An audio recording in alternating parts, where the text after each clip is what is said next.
Laurence Fontaine, donc je travaille à l'ITAB où je suis directrice technique et responsable du pôle Grande Culture.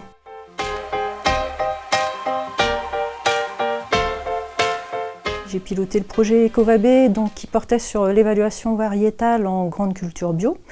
L'agriculture bio connaît un essor sans précédent actuellement en lien avec la transition agroécologique. Et précisément, parmi les leviers agronomiques mobilisés en agroécologie, le levier variétal est l'un des premiers à activer. Et donc EcoVabe visait à répondre à cet enjeu en proposant des démarches d'évaluation variétale adaptées pour faciliter le choix des utilisateurs en bio, pour favoriser l'inscription au catalogue de variétés adaptées au bio, et enfin pour appuyer la sélection pour répondre aux besoins.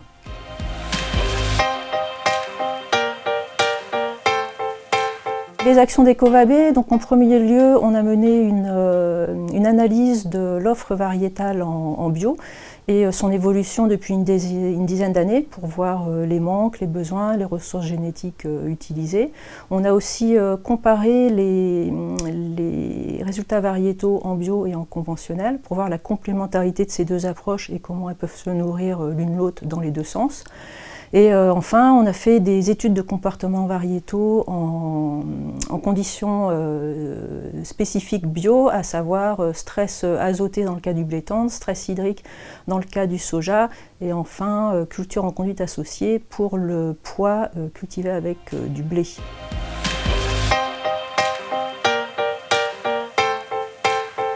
Alors quelques résultats, donc des principaux, puisque c'était plus large, mais donc, par exemple en blé tendre, on a pu confirmer qu'il y a besoin d'avoir des réseaux d'essais variétaux et d'avoir de l'évaluation variétale spécifique en bio. En comparant les bases de données conventionnelles et bio, on a vu qu'il y a une interaction variété-mode de conduite, en particulier sur les rendements et sur les quantités d'azote total dans le grain. A l'inverse, en soja, notre proposition est d'avoir des réseaux mixtes bio-conventionnels pour l'inscription, pour la post-inscription, parce que là, les conduites sont très proches et la comparaison des résultats bio-conventionnels nous a montré des classements très similaires. Par contre, là, on a un besoin de mieux caractériser l'aptitude à concurrencer les adventices. Et enfin, dans le cas des associations, on a pu voir qu'il est nécessaire d'avoir de l'évaluation variétale en conduite associée parce que les résultats, les mesures de rendement de variétés en pur sur le pois dans les essais menés n'étaient pas prédictives des mesures de rendement en culture associée. Et donc en conclusion et pour les perspectives, donc je dirais que EcoVabe était vraiment un projet très motivant et aujourd'hui les essais se poursuivent dans divers projets.